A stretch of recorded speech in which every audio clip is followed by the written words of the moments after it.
নমস্কাৰ বন্ধু বান্ধৱীসকল মই ৰশ্মি ৰঞ্জন দত্ত সকলোকে মোৰ ইউটিউব চেনেল এডুকেশ্যন ফৰ অললৈ স্বাগতম জনাইছোঁ। আজি আপোনালোকৰ মাজত যি ভেৰিফিকেশ্যন হ'ব, যিসকলে ইতিমধ্যে এপ্লাই কৰিলে তেওঁলোকৰ ভেৰিফিকেশ্যন হ'ব। এই ভেৰিফিকেশ্যনৰ ওপৰত এটা ভিডিঅ' আপলোড কৰিছিলোঁ আৰু তাত গৰিষ্ঠ সংখ্যকে বিভিন্ন ধৰণৰ প্ৰশ্ন অৱতাৰণা কৰিছিল। আৰু মই ভিডিঅ'টোত মই নিজে উল্লেখ কৰিছিলোঁ যে আপোনালোকৰ যদি কিবা ডকুমেণ্টবিলাক পৰীক্ষা নিৰীক্ষা কৰি চাওক, যদি তাত কিবা ভুল ভ্ৰান্তি দেখিবলৈ পায় সেইবিলাক শুধৰোৱাৰ ব্যৱস্থা কৰক। কেইবাজনৰো বিশেষ ডকুমেণ্টত ভুল ওলাইছে, গতিকে তেওঁলোকে যাতে এইবিলাকক কৰেকশ্যন কৰে তাৰ বাবে অনুৰোধ জনাইছোঁ। আৰু প্ৰথমতে এজনে সুধিছে তেওঁৰ যি কাষ্ট চাৰ্টিফিকেট আছে, কাষ্ট চাৰ্টিফিকেটত ভুল আছে, গতিকে প্ৰায় 15 দিনমান সময় লাগিব। কাষ্ট চাৰ্টিফিকেটৰ ভুলটো আপুনি শুদ্ধ কৰি ল'ব পাৰিব।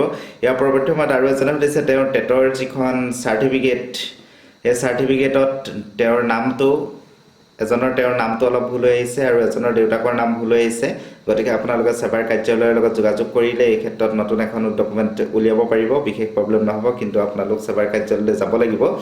আৰু লগতে আৰু এটা বিশেষভাৱে মন কৰিবলগীয়া কথা, যিটো আমি সকলোৱে হয়তো উপলব্ধি কৰা নাই, কথাটো হৈছে বহুতে এবাৰ চিটেট দি আপলোড কৰিছে,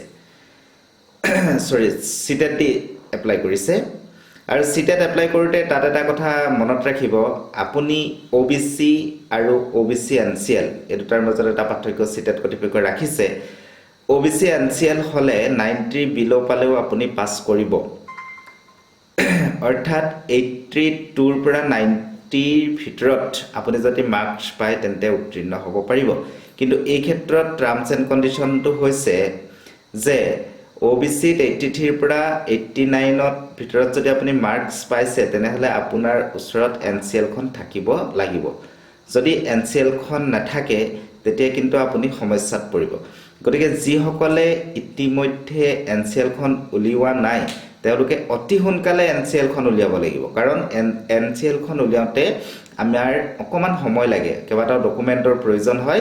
গতিকে এই ক্ষেত্ৰত আপোনালোকক অকণমান সময় লাগিব। গতিকে যিসকলে চিটেট দি এপ্লাই কৰিছে তেওঁলোকে অতি সোনকালে OBCৰ প্ৰাৰ্থীসকলে NCLখন উলিয়াই লোৱাটোৰ প্ৰয়োজন, যদি আপুনি 90ৰ তলত নম্বৰ পাইছে। যদি 90ৰ পৰা 100 বা 90ৰ ওপৰত যদি নম্বৰ পাইছে তেতিয়া কোনো অসুবিধাৰ সৃষ্টি নহয়।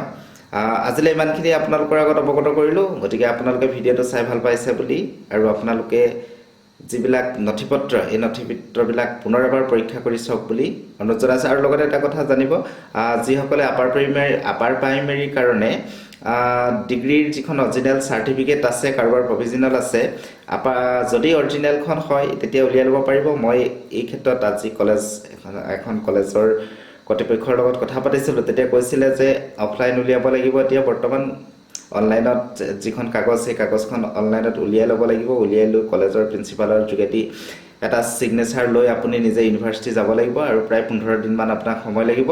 আপুনি এই 15 দিনমানৰ ভিতৰত ডিগ্ৰী অৰিজিনেল চাৰ্টিফিকেটখন পাবলৈ সক্ষম হ'ব। গতিকে আশা ৰাখিছোঁ এই সময়তে যিখন আমাৰ সকলোৰে বাবে থাকি যায়, নেক্সট আনিম, হ'ব দৰকাৰ হ'লে আনিম, তেনেকুৱা ধৰণৰ কণ্ডিশ্যনত থাকি যায়, সেইটো এটা সুবিধা পাইছে। গতিকে এই সুবিধাতে আপোনালোকে ডিগ্ৰী অৰিজিনেল চাৰ্টিফিকেটখনো গোটাই লওক। ধন্যবাদ, নমস্কাৰ।